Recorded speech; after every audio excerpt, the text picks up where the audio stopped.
Usisahau kusubscribe na kugusa alama ya kengele ili uwe wa kwanza kupata taarifa zetu kila tunapoweka Msomi News.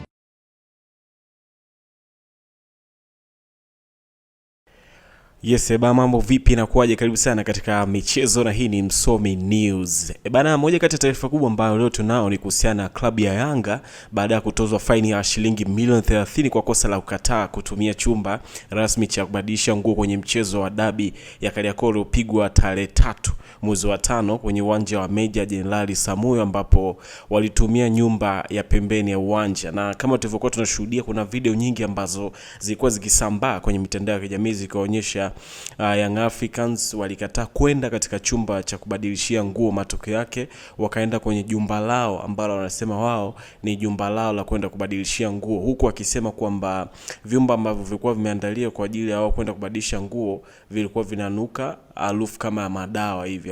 Harufu ilikuwa ni kama kali hivi, ushanifahamu Yes, kwa hiyo Young Africans siku ya jana wameweza kupigwa fine na body sawa bwana ya shilingi milioni 30 kutokana na kile ambacho kiliendelea. Na tulikuwa tunafahamu kuhusiana na hii issue kwamba juzi wakati uwanja wa Taifa unafanywa marekebisho, kuna vitu ambavyo vilikutwa katika uwanja wa Mkapa jijini Dar es Salaam, Benjamin Mkapa Stadium. Walikuta vitu vyekundu vinini, so inasemekana ni hivi viklabu viwili kati ya Simba na Yanga ndio ambao wamehusika kufanya kitu hicho, kwa sababu wao ndio ambao wamekuwa wakiutumia uwanja ule kama kwenye mechi kubwa. Kwa hivyo Young Africans wamepigwa faini ya shilingi milioni 30, lakini cha maajabu ni kwamba hiyo faini ambayo Young Africans wamepigwa, faini ya shilingi milioni 30, ni kwamba tayari faini hiyo imeshalipwa na wananchi wenyewe. So Young Africans wamepitisha kampeni kwa mashabiki zao na wameweza kuwachangia hiyo fedha, takriban fedha za Kitanzania shilingi milioni 31 2,10,840 ndio ambazo Young Africans wamechangishwa na wananchi kutokana na hilo jumba lao ambalo wao walikwenda kubadilishia nguo, badala yake kwenda kwenye vyumba vya kwenda kubadilishia nguo ambavyo walikuwa wameandaliwa kwenye uwanja wa Jenerali Samuyo. Na tulikuwa tunashuhudia baadhi ya picha zikisambaa zikionyesha kwamba meneja wa Young Africans akisema kwamba uwanja ule haukufaa kabisa kuwa miongoni mwa uwanja ambao una hadhi ya kuchezea dabi, ushanifahamu akawa anaonyesha kama matope nini, lakini mwisho wa siku ikawa ndio hivyo. Lakini CEO wa JKT Jemedali bwana baadaye alikuja kuwaka, akasema hii kitu sio sahihi ambacho anakisema, kwa sababu yeye mwenyewe alishakuwa mtangazaji, alishakuwa mchambuzi Azam TV, mwisho wa siku akaja kuwa manager. Kwa hiyo hicho ambacho alikifanya sio sahihi. So Young Africans wameshailipa hiyo fine, wamechangisha wao kama wananchi, na mwisho wa siku tayari bili yao imeshalipwa, na wameposti kupitia akaunti yao ya Instagram. Wameandika bili ya nyumba la maajabu shilingi milioni 31,210,840. Wakaandika kwa njia za benki wamechangisha shilingi milioni 24,310,340. Kwa njia za mitandao ya simu wamechangisha shilingi milioni 6,900,500. Umenielewa vizuri bwana?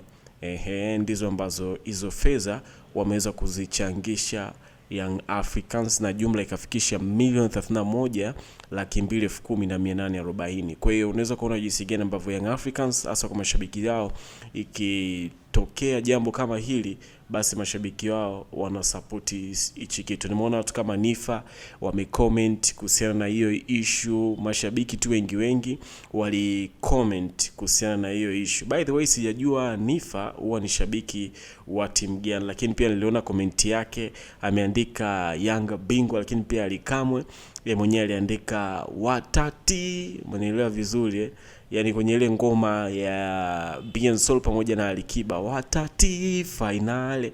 Kwa hiyo ikabidi comment humo ndani. Kwa hiyo miongoni mwa wastaa makubwa ambao wamecomment kuhusiana na hiyo issue, kwa inaonekana Nifa naye alishiriki pia kwenye kuchangisha Young Africans. Umeelewa vizuri Yes, so that's a story kutokea kwake Young Africans baada ya kutozwa fine baada ya kutoingia katika chumba cha kubadilishia nguo tarehe 3 mwezi wa 5 kwenye dabi ya Kariakoo, ambapo mwenyeji alikuwa ni Simba Sport Club katika mchezo huo. Vipi kuhusiana, wewe una maoni gani kuhusiana na hiyo issue? Je, kitu ambacho Young Africans amekifanya ni sahihi au vipi bwana, au sio sahihi?